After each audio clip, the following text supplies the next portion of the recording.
So Modern Warfare has just remade Rust. Yes, the classic all-time fan favorite map from Call of Duty Modern Warfare 2. And I got some time to play this map and get my hands on it. And I want to let you guys know if I think this map is just as good as you remember it being from the original. So I'm going to let you guys enjoy the Rust gameplay in the background while we're speaking about this. We're also going to be talking a little bit about Battle Royale in Modern Warfare as well. So stick around, it should be a pretty fun video. If you guys do end up enjoying today's video and wouldn't mind sparing a second, drop a thumbs up, that would be awesome. Subscribe if you do happen to be brand new around here for more videos like this and plenty other stuff to come. Uploads every single day and you're not going to want to miss anything. But does this version of Rust, the remaster, is it in any way comparable to the original version back in the golden days of COD and Modern Warfare 2? Probably one of the most iconic maps in the entire franchise, maybe second only to Nuketown. I think it's important we understand what is it that made Rust so popular back then. And spoiler alert, it's not because it's the most beautiful designed or balanced map. And in the days of Modern Warfare 2, when this game was in its prime, Rust was the smallest map in the game. And this would be the one that you would go to, all memes aside, 1v1 someone. It was also the map that guaranteed the most fast-paced action in the whole game. Back in, older Call of Duty titles, maps were generally designed asymmetrically, and as Call of Duty titles went on and new ones were developed, they sort of adopted this other style of the 3-lane map system with very, straight-up geometry rather than, asymmetrical corners and backs and stuff like that. The 3-lane, small, predictable maps kind of made, smaller, chaotic maps like Rust almost irrelevant, and I think Rust was so popular because it stood out amongst the crowd, right? This was probably, arguably, one of the most unbalanced maps in Modern Warfare 2, but we loved it for that reason. MW2's philosophy for balancing weapons was pretty much if everything's overpowered, then nothing's overpowered. If you've never played that game, virtually any gun was viable and had some sort of OP element to it. Obviously, there are still ones that are better than others, of course, but everything in the game was pretty much viable at least, but the very few standout weapons were borderline broken, and so this is kind of what made MW2 enjoyable because it almost had its own sense of meta balance because everything was just as broken as the next equipment. There wasn't this high emphasis on balanced and fair gameplay. You can easily see that MW2 was the most unbalanced game of all time. And I'm not necessarily saying that's a bad thing because MW2 is one of my favorite Call of Duties, but yes, it was a very broken game. It was chaotic, but unbelievably fun. Currently, Modern Warfare's new version of Rust is a lot more balanced than it has been in the past, but what I really like about it is it still remains with that core mentality of just fun yet unpredictable chaos, and I think that's really enjoyable. But to be honest with you, I haven't really enjoyed Call of Duty remakes in the past, especially map remakes for multiplayer, just because I don't think shoehorning a map that wasn't designed for that specific game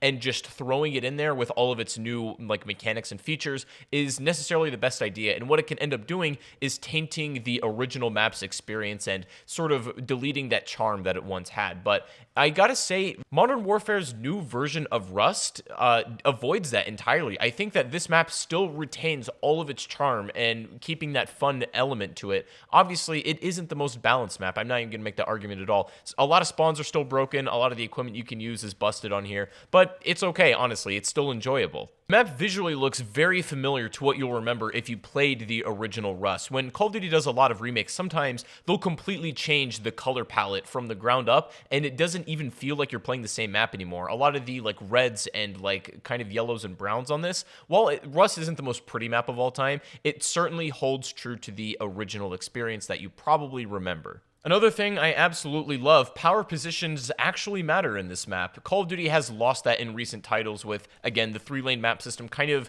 making power points irrelevant. The top tower in this map is still where you want to be, up on that high balcony, being able to shoot virtually any spawn. There's no one-man army noob tube anymore, so it's not as busted and OP as it used to be, but that's okay. One of the hardest things for a remake to overcome is the new gunplay in the whatever Call of Duty it's being added into, and I think for a lot of maps, this doesn't work. Case in point, Shipment. I know a lot of people like Shipment on Modern Warfare, which is a remake of the original COD 4 map. I don't think it works very well on this game. I'm just going to be honest, probably one of my least favorite maps in this. Even though it is chaotic and you can get a lot of kills, it's just not super enjoyable for me to play. Rust is able to ride that really fine line between being just as chaotic and unpredictable as Shipment is, but there is some semblance of good spawns in this. The gunplay works, the movement system works with this map, which is another big big thing that I think destroys a lot of remakes from being as well as they could be. Of course, Rust is still going to be incredibly annoying when your team is getting slaughtered and just getting dropped kill streaks on and dying after spawn after spawn. It's frustrating, but you also get those games where you just absolutely steamroll, and that's what I think a lot of people enjoy about COD, is just getting those steamrolling games. Putting this map in a vacuum and looking at new Rust as just a Call of Duty map, it's obviously still a little bit broken. You know, this isn't the most perfect design map I've ever seen,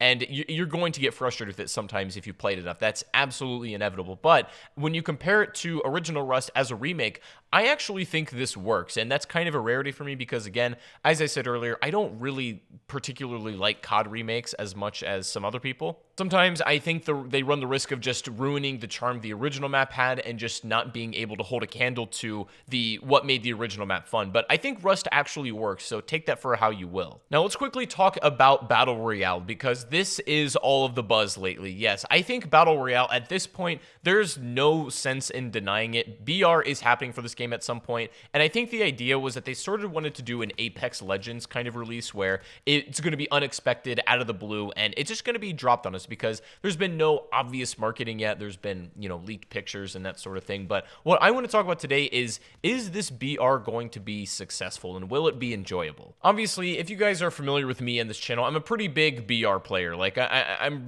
pretty much familiar with every BR that has come out, and I'm a big fan of the genre. And so what I've noticed between the Battle Royales that work and are successful and the ones that don't, there's a commonality that all of the successful ones have. And so I'm going to be comparing Modern Warfare Battle Royale to arguably the three most successful BRs to date. That's Fortnite, Apex Legends, and PUBG. And so what I've noticed amongst all of these is each one has an exclusive mechanic or gameplay element that pretty much no other BR does better or can compete with. So starting with Fortnite, this is obviously the one where building in a video game, and especially in like a shooter game, was never even heard of before this. And Fortnite, because it was such a nuanced mechanic, I think that attracted a lot of people to it just because it was something new to learn. The concept of building in Fortnite is pretty self-explanatory and is pretty easy to understand what you're doing, but to master that skill set, it takes, honestly, I would say years. You get the point. The building mechanic is what makes Fortnite stand out amongst the crowd. This is the thing that separates it from being just another Battle Royale game. Now, let's talk about PUBG. This is probably the one that's nearest and dear to my heart.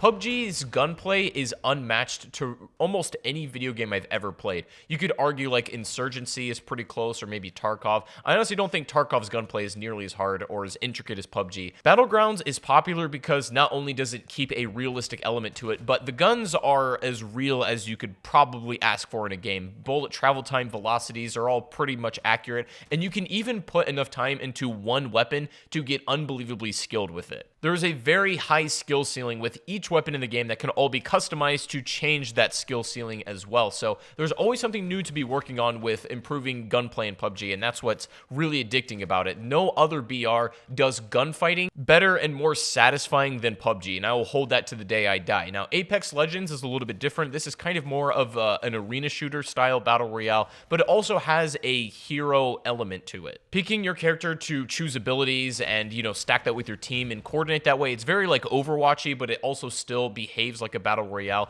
Apex honestly just feels sort of like an arena shooter with BR settings to me, just the way that it plays out, but there is absolutely an audience for that. The hero shooter, though, is its gimmick. Having all of these unique characters that all have their own personalities, abilities, and ways that you can interact with other heroes makes Apex Legends quite enjoyable. So what is Modern Warfare's battle royale going to do to compete with these other titles? What gimmick is it going to have? From what we understand, Modern Warfare Battle Royale is going to have 200 players, and winning it just by being the only one to survive is apparently not the only way to win the game. We don't really know what that means, but that's what was said. Having 200 players rather than typically 100 for Battle Royales could actually be an interesting switch up, and I don't know if that'll fundamentally make this set apart as a BR, but I guess we're going to have to wait and see. This is probably going to end up very similar to Blackout, and honestly, like, I enjoyed Blackout for a while, but but I also felt like it didn't really have its identity as a BR, right? There wasn't just that one thing that set it apart from all of these other ones, and I'm not really sure what Modern Warfare is going to do about that. I'm definitely excited for it, looking forward to playing it, and definitely will be posting it here on this channel. So let me know what you guys think about Modern Warfare BR, and also let me know what you think about Rust down below in the comment section. But if you guys did end up enjoying today's video, please give it a thumbs up, subscribe if you are brand new around here and you haven't done already, and also guys, go follow me over on Twitch. The link to that is in the description. I'm streaming almost every single day, and I'd love to have you all over there. But anyways, have a good rest of your day, guys, and I'll see you all on the next stream or the next video. Take it easy, everyone, and peace out.